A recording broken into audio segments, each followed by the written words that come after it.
100 000 lésions par jour, par cellule. Ça donne le vertige, on a l'impression que notre corps est en état de siège. C'est un peu ça.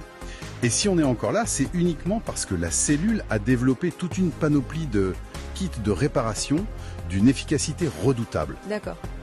Pour les petits dégâts, sur une seule base, il y a le système BER.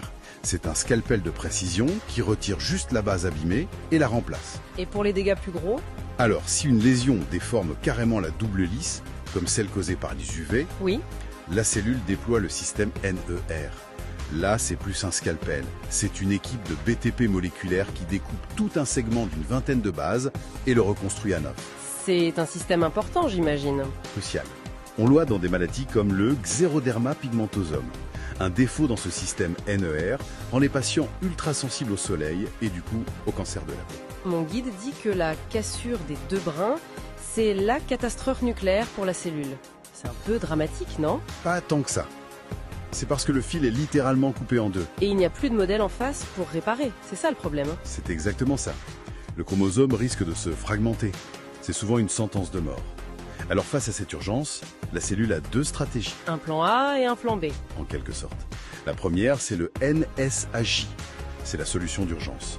On prend les deux bouts cassés et on les recolle ensemble, le plus vite possible. D'accord. C'est rapide, mais c'est une réparation brouillon. On peut perdre quelques lettres ou en ajouter à la jonction. C'est la seule solution disponible, pendant la majeure partie du temps.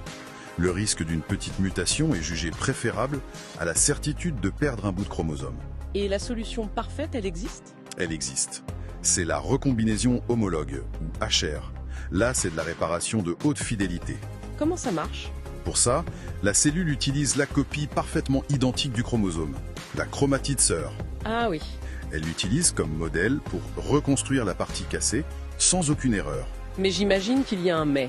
Le mais, c'est que cette copie parfaite, elle n'existe que pendant une fenêtre de temps très courte, juste après la réplication de l'ADN et avant la division de la cellule. Donc la cellule doit choisir sa stratégie. En permanence, elle évalue la situation. Est-ce que j'ai une copie de secours sous la main? Si oui, réparation parfaite avec HR. Sinon, c'est l'opération de la dernière chance avec NHH. Et quand une réparation échoue, ou quand une réparation brouillonne, change quelque chose, on a une mutation. C'est ça. Notre guide rappelle que ce n'est pas toujours négatif. C'est le moteur de l'évolution, la source de toute la diversité du vivant. Absolument. Et la grande révolution de ces dernières années, c'est qu'on ne se contente plus d'observer ces mutations. On a appris à les provoquer et surtout à les corriger. Et c'est là qu'interviennent les fameux ciseaux génétiques